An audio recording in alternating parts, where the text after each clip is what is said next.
Salut à tous. Alors, ce qu'on va faire, ça va être une série de vidéos ce mois-ci, en octobre, consacrée à un sujet que j'ai toujours abordé parce qu'il est fondamental, mais jamais vraiment en profondeur, à savoir tout ce qui touche à ce qu'on appelle l'accent ou la prononciation. Alors, oui, évidemment, c'est fondamental, je ne vais pas vous l'apprendre. Pour moi, une langue étrangère, il y a vraiment 4 piliers qui vont être lire, écrire, écouter et parler. Et la prononciation d'une langue, c'est-à-dire comment se prononcent les mots, quels sons correspondent les mots, non seulement c'est indispensable pour le pilier qui correspond à parler, c'est évident, si vous ne savez pas prononcer une langue, vous ne pouvez pas la parler, vous ne pouvez pas vous faire comprendre, mais c'est aussi très important pour le pilier d'écoute, c'est-à-dire que si vous ne savez pas comment se prononcent les mots, quand vous entendez des sons, vous n'arrivez pas à les raccrocher à des mots en particulier. C'est pour ça que de manière générale, tout l'aspect de prononciation est essentiel. Voilà. Encore une fois, pour le moment, ça semble évident. On va creuser un peu plus et on va laisser un peu de côté tout ce qui est écoute parce que j'en ai déjà beaucoup parlé dans des précédentes vidéos et on va plutôt se concentrer sur toutes les thématiques liées à l'accent et à la prononciation. Alors, déjà, il y a une confusion entre les deux. On utilise ces deux mots de manière un peu indifférenciée, mais il y a quand même une différence qui est assez essentielle. Je reviendrai dessus peut-être plus tard, mais bon, en gros, la prononciation, c'est comment se prononcent les mots, quels sont les sons, et l'accent, ça va être une coloration qu'on va avoir par rapport à un standard qui va démontrer qu'on est soit d'une autre région du pays, donc a priori, il n'y a pas forcément de problème. Si vous parlez allemand avec un accent bavarois, on considérera quand même que vous parlez comme un locuteur natif, mais si vous parlez allemand avec un accent un peu français, eh bien on dira que vous avez un accent français. Et ce qui est surtout important ici, en voulant aller au fond des choses, c'est de voir à quoi ça correspond. Dans cette première vidéo, on va voir vraiment les fondamentaux. Parce que il y a deux aspects pour moi avec la prononciation, l'accent, etc. Le premier, c'est le plus évident, mais c'est pas forcément le plus grave. Le premier aspect lié à la prononciation, ça va être vraiment si vous prononcez bien ou non les sons, c'est-à-dire vraiment l'aspect purement pratique, l'aspect purement phonétique. Est-ce que vous savez produire tel son? Est-ce que vous savez comment se prononce tel mot, etc. Donc ça, ce sont des choses qui s'apprennent par une forme de gymnastique. Et l'autre aspect qui est aussi important, mais qui est plus insidieux, auquel on ne pense pas forcément, mais qui est évident, qui est là tout autour de nous dans nos sociétés, c'est l'aspect psychologique. C'est-à-dire, est-ce que vous avez un bon accent ou un accent pourri? C'est pas pour rien qu'on emploie des termes aussi violents pour parler de la prononciation et de l'accent. Un accent à coupe au couteau, un accent pourri, il parle comme un plouc, etc. Donc il y a vraiment un aspect fondamental de la psychologie. Et pour moi, vraiment, le blocage numéro 1, il va être lié à cette peur d'avoir un mauvais accent. Pourquoi? Parce que on est parfois attaché à la grammaire en tant que marqueur social. Parce que si on écrit mal le français, on va se faire se stigmatiser en France. Mais encore plus, la prononciation des mots et la coloration qu'on va y mettre va dire énormément de choses sur nous. Donc il y a un aspect très puissant, soit d'intégration sociale, les gens qui parlent comme nous, soit d'exclusion sociale, les autres, ceux qui ne parlent pas comme nous, ceux qui parlent n'importe comment, les étrangers, ceux qui parlent comme des ploucs, ceux qui parlent comme des pauvres, etc. Donc il y a toute une dimension sociale que j'ai déjà abordée, mais enfin vraiment là il faut rentrer dedans parce qu'elle est primordiale. Il y a toute une dimension vraiment sociale de l'accent qui fait que avec le marqueur qu'on va laisser dans notre prononciation, avec cet accent qu'on va avoir, on va être jugé. On va être jugé, on va être catégorisé, catalogué, et on va voir dans quelle case on nous met.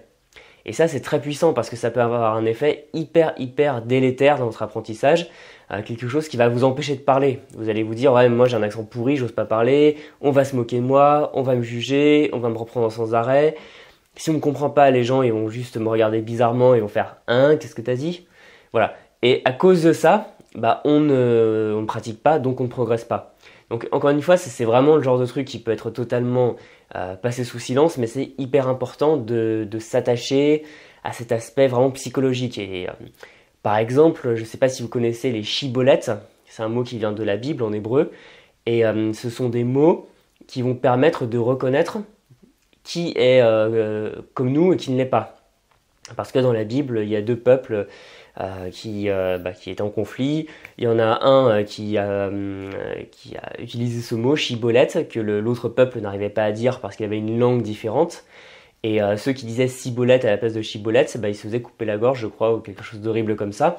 Et ça a vraiment mené à des choses atroces, hein. Enfin, c'est pas que dans la Bible. Par exemple, il y en a eu pendant le tremblement de terre du Kanto en Japon, au Japon dans les années 20, où on pensait que les Coréens avaient provoqué le séisme ou je sais pas quoi, et du coup on les forçait à prononcer des mots japonais, et du coup il y avait des Chinois qui se faisaient prendre là-dedans, des Japonais d'autres régions, enfin une atrocité. Enfin il y a eu aussi dans les années 30 en République dominicaine, pour différencier les Haïtiens francophones des Dominicains hispanophones, on faisait prononcer à tout le monde le mot persil en espagnol, je sais plus comment on dit d'ailleurs, et évidemment les francophones n'arrivaient pas à le dire correctement, et bon ils se faisaient tuer. Donc enfin voilà, c'est pour dire que, même si là je prends des exemples absolument extrêmes, tout ce qui est lié à l'accent, à la différenciation, à l'aspect psychologique, vraiment la ségrégation, etc., c'est très très fort. Donc il ne faut pas le négliger, et il faut le prendre comme quelque chose dans votre apprentissage qui ne doit pas vous perturber plus que ça, parce que faut y aller comme ça en étant détendu. Mais si vous avez honte de votre accent, c'est encore quelque chose qu'il faut travailler. Voilà. Et c'est très facile de le faire, il suffit vraiment de pratiquer de manière sereine, et petit à petit, on se débarrasse de tous ces a priori. Donc vraiment, pour travailler l'accent, il y a deux aspects. Le premier, c'est l'aspect purement pratique, purement mécanique, c'est-à-dire partir de la phonétique. Quels sont les sons de la langue? Comment les prononcer? Vraiment le truc où on met la langue dans la bouche, quels sons on fait, est-ce qu'on fait vibrer les cordes vocales ou pas? C'est de la mécanique, et sauf si on a une malformation, on peut arriver à prononcer plus ou moins bien, plus ou moins parfaitement les sons d'une langue. Donc arriver à prononcer les sons, les mots avec leur prononciation, ou mettre l'accent tonique, est-ce qu'il y a des tons par exemple en chinois. Ensuite les phrases, arriver à avoir une intonation qui soit naturelle, qui ne semble pas mécanique ou bizarre à un locuteur natif. Donc tout un aspect, voilà, son, mots et phrases. Et ensuite tout l'aspect psychologique qui est pas difficile en fait à appréhender. Il faut juste le faire petit à petit. Déjà parler beaucoup la langue même tout seul, c'est-à-dire quand vous apprenez des choses, vous le faites à l'oral, vous parlez, vous êtes jamais silencieux, quitte à embêter un peu votre famille ou vos proches. Quand vous faites des exercices d'oral, vous faites attention à la prononciation, comme ça si vous prononcez bien, vous serez beaucoup plus serein. Et ensuite vous parlez avec des gens le plus possible, vous faites corriger quand vous prononcez mal, vous répétez, etc. Et à la fin ça vient. Et la question qu'on va me poser, c'est est-ce que c'est possible d'avoir un accent parfait de locuteur natif? C'est une question insoluble, ça par contre. Je suis convaincu qu'avec un peu de pratique, on peut atteindre une prononciation qui est compréhensible dans une phrase, dans une conversation, pour n'importe qui. Donc comme ça, on se fait comprendre, l'objectif il est atteint. Enfin, moi je connais plein de gens étrangers qui parlent français, et je sais qu'ils ont un accent, je sais d'où ils viennent, mais malgré tout, j'ai aucun problème à les comprendre. Donc ne pas mélanger vraiment tout ce qu'on appelle le test de l'espion, c'est-à-dire est-ce que vous arriverez à passer pour un locuteur natif, à faire valoir une fausse identité, et l'aspect plutôt où vous allez, savoir parler une langue, savoir vous faire comprendre, même si vous avez une coloration dans votre prononciation. Donc il y a ces deux aspects. Et en plus, ça peut dépendre de plein de facteurs, parce qu'on dit, voilà, les gens qui sont musiciens, qui ont une bonne oreille, ils peuvent avoir un accent plus facilement. C'est vrai, j'ai déjà rencontré des gens qui ont fait beaucoup de musique, qui parlent vraiment c'est très précis au niveau phonétique. J'ai rencontré des gens qui font de la musique, ça allait un peu moins. On dit aussi que il faut apprendre pendant la petite enfance, donc c'est sûr que si vous avez appris votre langue, une des langues à l'âge de 6 mois, c'est beaucoup plus facile de prendre un accent parfait. Mais malgré tout, il y a des orthophonistes qui existent, qui reçoivent des enfants qui ont des défauts de prononciation.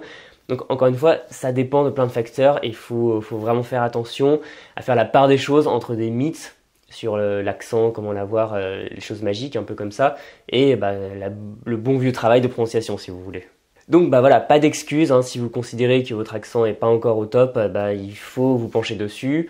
Peut-être que vous n'atteindrez pas un accent parfait qui vous fera passer pour un locuteur natif, c'est pas grave, vous pourrez au moins être largement compréhensible. Voilà, encore une fois, c'est une conviction personnelle. Et voilà, justement, pour vous y aider, ce que j'ai fait, c'est que j'ai créé un questionnaire. Vous pouvez y accéder en cliquant sur le lien dans la description, Comme ça, vous pourrez me dire, en répondant à vraiment quelques petites questions, c'est vraiment très très court, me dire quelles sont vos difficultés avec la prononciation, quels sont vos blocages, quelles sont vos questions, vos zones d'ombre, etc. Et aussi, on peut en parler dans les commentaires, et comme ça, je vais pouvoir mieux comprendre quelles sont vos difficultés, blocages, etc. Et faire ensuite du contenu, vidéo, etc. qui va vraiment vous aider dans votre quête d'une meilleure prononciation.